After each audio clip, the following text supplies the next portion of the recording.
avivar a nossa alma. Esse culto é um culto que os crentes e salvos em Jesus Cristo não podem perder esse culto. É um culto importantíssimo, porque é o único culto que se faz aqui e vai se fazer no céu.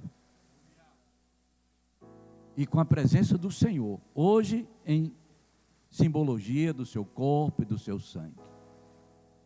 Mas ele também tem duas coisas importantes. Eu lembro do passado, aonde ele foi para o Calvário.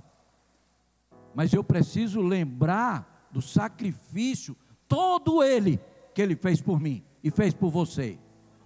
Todo ele, aqui a coroa, que ele recebeu. O sacrifício, a humilhação, a dor, a agonia. Caminhando e sendo humilhado, apedrejado. Nós precisamos lembrar disso. Que não é só a ceia hoje. Lembrar desse sacrifício. Ele suportou por mim e por você. E tem uma coisa. Esse sacrifício, nós choramos, nós sentimos, nós agradecemos, mas ele tem outro sentido espiritual. Eu me lembro do passado, eu vejo a dor, mas eu me alegro, porque eu tenho que pensar também no futuro. Por essa promessa que ele disse que vem. E que a próxima ceia seria na companhia dele. E só iria tomar esse vinho quando nós estivéssemos juntos. Eremaná e Erebaxé. Aleluia. Mas isso é muito forte, porque tem um sentido que nós devemos reverenciar a ceia do Senhor. Que poderia ser a mesa da ceia, poderia ser a mesa da aliança. E por falar em mesa, eu estava indo com a Clélia, ali perto da Lagoa do Jaçanaú, na CE, quem vai para o Maranguape, e tem uma loja o cara faz tronco, de tronco faz mesa, né, bem rústico, né, e fomos comprar lá uns pregadores, umas coisas para Olívia, minha neta que está nascendo, e eu vi uma mesa grande, mais daqui da parede, e aqui era o tronco que ela foi cortada assim, um pranchão de quase 12, 14 centímetros, aquela mesa. E eu perguntei, como é que você colocou aqui essa mesa? Porque estava praticamente dentro da loja. Aí ele disse, rapaz, isso aí foi preciso 12 homens, e 12 homens com força. Aí eu peguei aquilo, uma mesa dessa, 12 homens com força, eu já saí dali, brum, brum, brum, brum, e dando glória, aleluia. O cara me deu uma mensagem, eu tenho que começar a pensar sobre isso, porque você recebe uma palavra dessa, de uma pessoa que não é crente, eu digo, pronto, isso aqui já vou pesquisar. E é interessante porque a nossa história, ela é de mesa. Eu posso dizer, nós saímos da mesa e fomos para a cruz.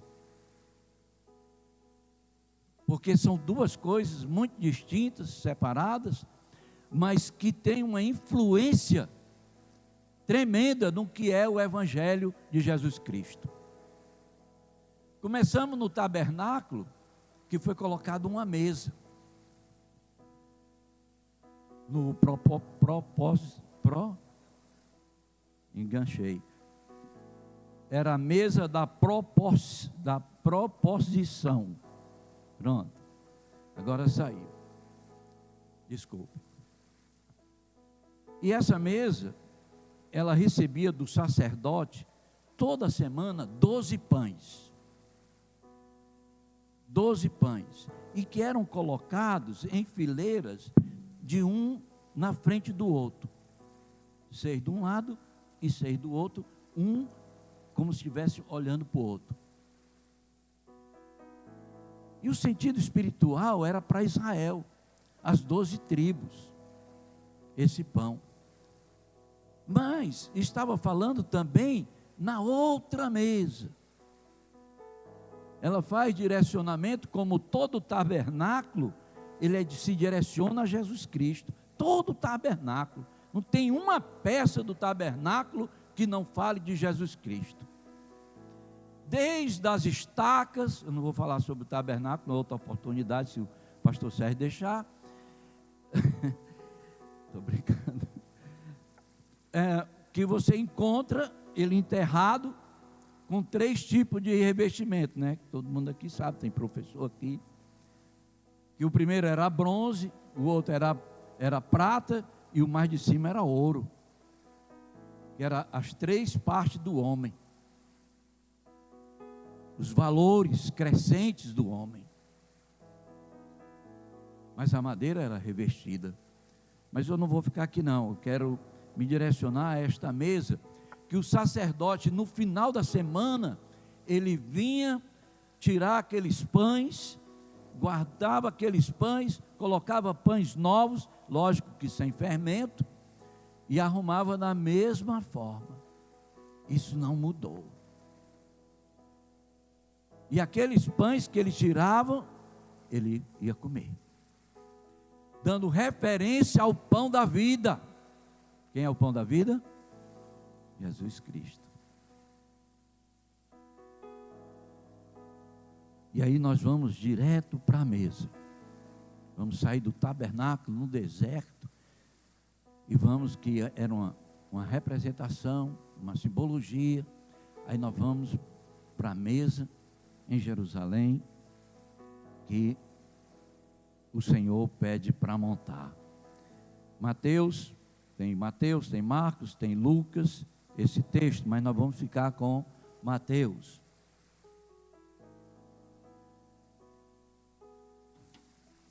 No 26, por favor. Versículo 17.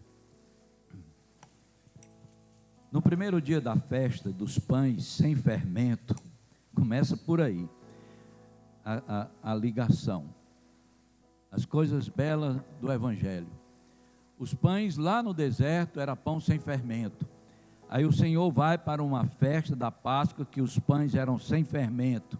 Está aqui dizendo, sem fermento. Os discípulos chegaram perto de Jesus, versículo 17.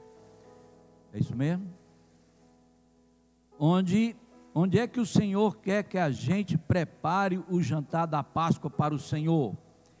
Jesus respondeu, vão até a cidade, procurem um certo homem e digam, o mestre manda dizer, olha a mensagem, a minha hora chegou.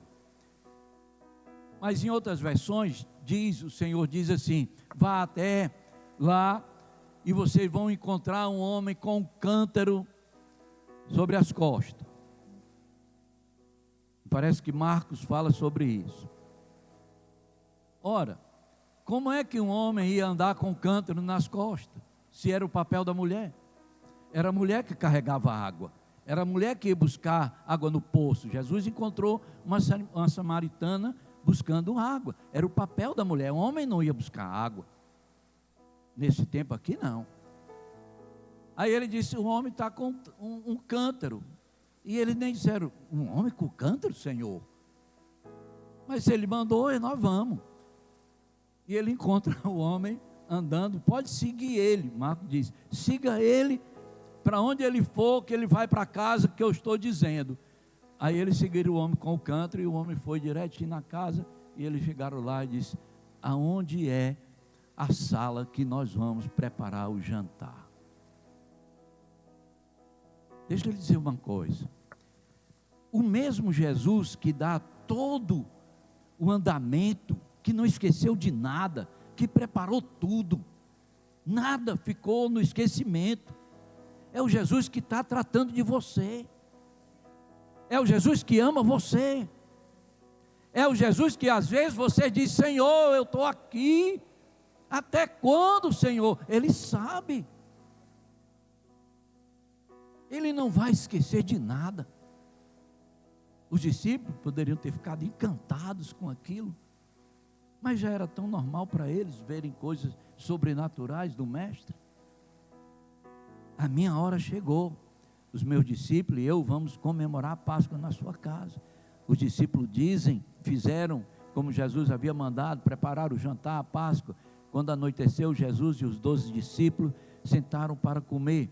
Durante o jantar, Jesus disse: eu afirmo a vocês, e que isso é verdade, que um de vocês vai me trair. Eu estava contando para a Clélia: o que é que tu vai pregar lá? Ela gosta sempre de saber. Eu digo: não, passa um pix para mim primeiro, né? E ela: não, mas o que é e tal. Quando eu falei, aí ela virou para mim, pastor Zé, disse: de novo, tu vai falar de novo? Tu falou aqui de traição, aqui na ceia aqui. Aí eu digo: sim, e todo o texto que se lê, tem lá, na noite que Jesus foi traído, tu quer que eu mude? Aí ela: é mesmo, né? Eu digo: é. Então, fica quieta, irmã, e passa o pix. Então a mesa que Jesus colocou, que é essa segunda mesa, é uma mesa muito especial. Como toda mesa é. A mesa da minha casa é especial. A mesa da sua casa é especial. Porque nessa mesa existe o relacionamento. É a mesa do olhar de perto para ver o olho. Aqui eu vejo: o que é que você tem, meu filho? Não, pai, não, está tudo bem. Diga, o que é que você tem? Eu estou vendo. É na mesa. É na mesa que a gente conta as bênçãos. É na mesa que a gente conta os nossos sonhos, as nossas revelações. É na mesa que nós agradecemos o Senhor pelo pão. Agora é claro, e devemos ter cuidado, porque as pessoas estão fazendo o prato e o celular e sai, e vão comer acolá, o outro vai comer aquilo, o outro vai comer lá em cima, e acaba que ninguém está na mesa. E está na mesa e o celular toca. Não tem um momento para agradecer a Deus por estar na mesa. Na mesa Deus está provendo a sua alimentação. Está provendo ali tudo. Naquele momento de gratidão, de reconhecimento de um Deus tão bom. Quantas pessoas estão com fome por aí? E você tem seu alimento lá.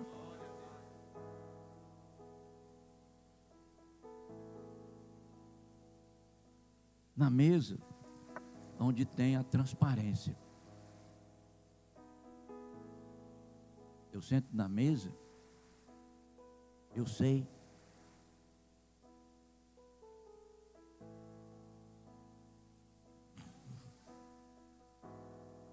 Do olhar triste da minha mulher passando lutas, na minha mesa, eu entrego o recado para a irmã Joana, que nos ajuda lá. Na mesa, eu estimulo a minha filha, que vai dar aula agora. Está ansiosa, vai dar aula de inglês no colégio. Então é um momento nosso. Jesus colocou eles 12, que eram 12 tribos, mas eles estavam agora mudando todo, porque ali era um pão para cada tribo. Agora ele partiu um pão e dividiu para 12. Você pode dar um glória a Deus por isso? Porque cada pão era para uma tribo. E esse pão precisava ser dividido, foi comprado. Como vai ser agora? Porque esse pão dividido simboliza também o corpo do Senhor que foi moído. Mas também é o compartilhar, é o dizer assim: você não é melhor do que eu, você não é mais rico do que eu, você não é mais amado de Deus do que eu, você não é o queridinho do Senhor. Todos iguais, comemos do mesmo pão, nos coloca no mesmo nível. Aqui não tem cor, nem raça, nem intelecto. Aqui tem servos, adorando o único Deus. Amém, irmão? Por isso, então, essa mesa, acontece que o Senhor faz algo, e que Ele declara, a partir do versículo 26, do versículo 23, onde vocês vão me trair, perdão, é o 21, 22 agora. Eles ficaram muito tristes, e um por um começou a perguntar: Senhor, não está achando que sou eu, está? Senhor, por acaso sou eu? Jesus respondeu: quem vai me trair é aquele que come no mesmo prato que eu. Ora, todos estavam comendo, pois o Filho do Homem vai morrer da maneira como diz a Escritura Sagrada. Mas ai daquele que está traindo o Filho do Homem. Seria melhor que ele nunca tivesse nascido. Então Judas, o traidor, perguntou: mestre, o Senhor não está achando que sou eu, está? E Jesus respondeu: quem está dizendo isso é você. Enquanto estava comendo, Jesus pegou o pão, deu graças a Deus, partiu o pão e deu aos discípulos, dizendo: peguem e comam, isto é o meu corpo. Em seguida pegou o cálice de vinho, agradeceu a Deus, depois passou o cálice aos discípulos, dizendo: bebam todos vocês, porque isto é o meu sangue derramado em favor de muitos para o perdão dos pecados. O sangue que garante a aliança feita com Deus, com o seu povo. Eu afirmo a vocês que nunca mais beberei desse vinho, até o dia em que beber com vocês o vinho novo no reino do meu Pai. Deixa eu concluir isso, porque o pastor Sérgio só me deu 20 minutos. Estou brincando. Mas o tempo da ceia é curto mesmo. Eu falo isso para ele lá também. Ele está só descontando, tudo bem. Mas eu estou brincando, ele não falou isso não. Então, o que nos deixa aqui é que o Senhor fez algo, eu até falei lá, que tinha um traidor, ele disse, mas não impediu dele formar a aliança conosco, não impediu de forma alguma dele lançar também uma promessa, de colocar também para nós uma recomendação, de fazermos em memória dele. E o traidor estava lá. As coisas espirituais acontecem. Pode ter o traidor que tiver, mas vai acontecer. A questão espiritual nada muda.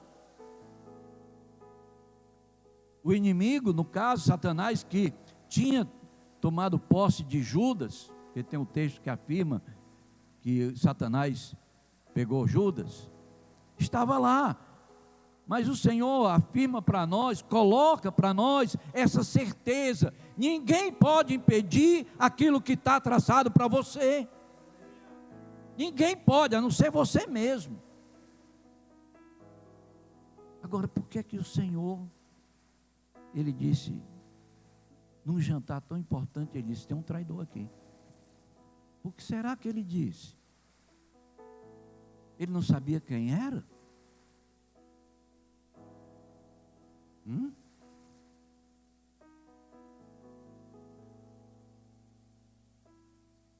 estava dando uma oportunidade a Judas. Confesse. Quer se reconciliar hoje? Tem a Santa Ceia. Aqui nós fazemos no culto quem quer se reconciliar com o Senhor. Ele nos mostrou isso, que há um momento de reconciliação. Tu errou, tu me traiu, mas tu pode voltar hoje.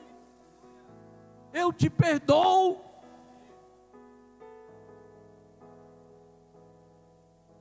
Mas ele não quis.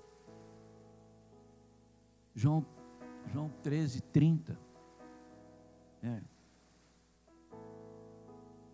Diz que assim que comeu o pão, Judas saiu. Não ficou. Numa ceia santa, o inimigo não fica. Não resiste. O inimigo que estava nele foi embora. Levou ele.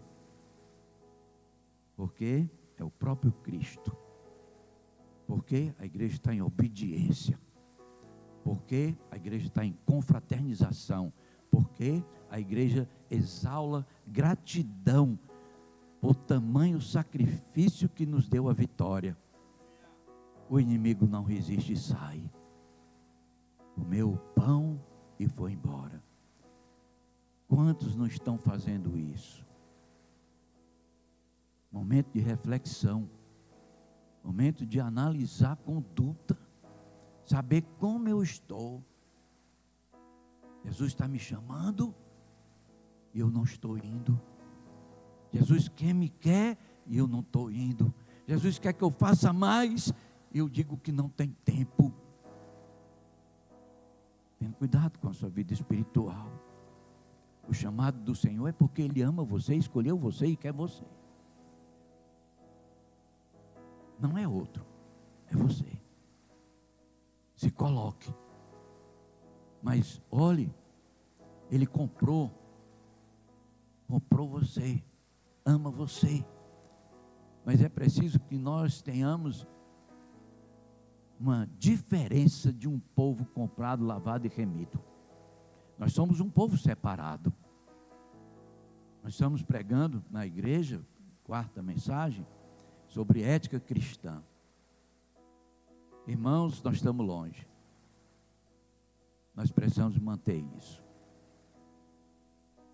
Precisamos manter isso. A ética cristã é a certeza do que eu sei, do que eu aprendi, do que eu vivo, e nada me tira dela. Mas tem isso aqui, não, eu sou crente. Isso aqui, a Bíblia diz que eu não posso fazer. Rapaz, todo mundo faz. Eu não sou todo mundo. Eu sou um povo separado, faço parte dos que vão morar no céu. Mas é mentira, todo mundo mente. Não, eu falo a verdade. Quem mente tem parte com o diabo. Ética é você não arredar o pé, nem uma vírgula, nada, 1 centímetro do que você é convicto, do que está dentro de você. Aí o Senhor realmente vai estar reinando na sua vida. Meu comentário final: gratidão. A gratidão muda pessoas, muda gestos, atitudes, renúncia e força, por sermos gratos. Eu tenho N motivos de ser grato ao Senhor. Fizemos agora 4 meses de cirurgia. Dizem que não era para eu estar pregando, né?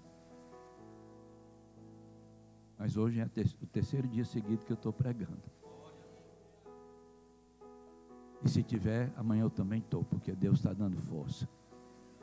Né? Eu falei para o pastor Sérgio ali dentro. Tem hora que eu nem me lembro que eu fui cirurgiado. Nem me lembro. E isso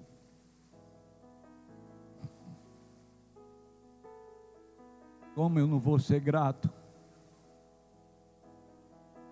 Como eu não vou ser grato ao Senhor? Deus abençoe.